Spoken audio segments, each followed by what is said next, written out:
దేవా నాయందు శుద్ధ హృదయము కలుగ చేయుము, నా అంతరంగములో స్థిరమైన మనస్సును నూతనముగా పుట్టించుము. దేవునికి స్తోత్రం కలుగును గాక.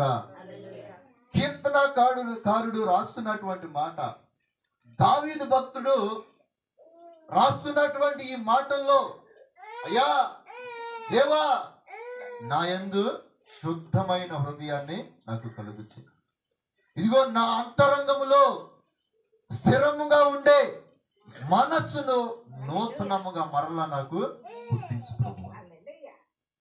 ఈ రోజున పడిపోవటానికి, జారిపోవటానికి, ఇదిగో లోక సంబంధంగా మరలా కలిసిపోవటానికి, నూతన సృష్టిగా ఉండలేకపోవటానికి కారణం ఏంటో తెలుసా?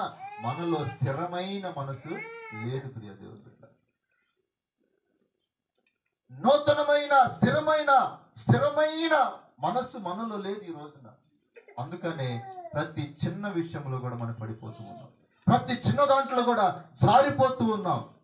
దావీదు భక్తుడు ఈ సందర్భాన్ని ఎందుకు జ్ఞాపకం చేసుకొని, అయ్యా స్థిరమైన మనసు నాకు మరలా నూతనంగా పుట్టించు అని ఎందుకు జ్ఞాపకం చేస్తున్నాడో తెలుసా?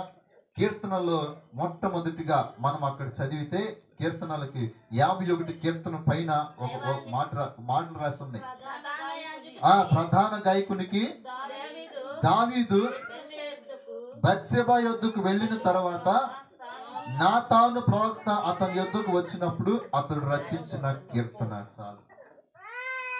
ఏ సందర్భంలో దావీదు భక్తుడయ్యా స్థిరమైన మనసును నాకు కలిగించు, ఇదిగో నేను పడిపోకూడదయ్యా, నేను జారిపోకూడదు, ఈ లోక అలవాట్లతోటి నేను మారకూడదు ప్రభువా,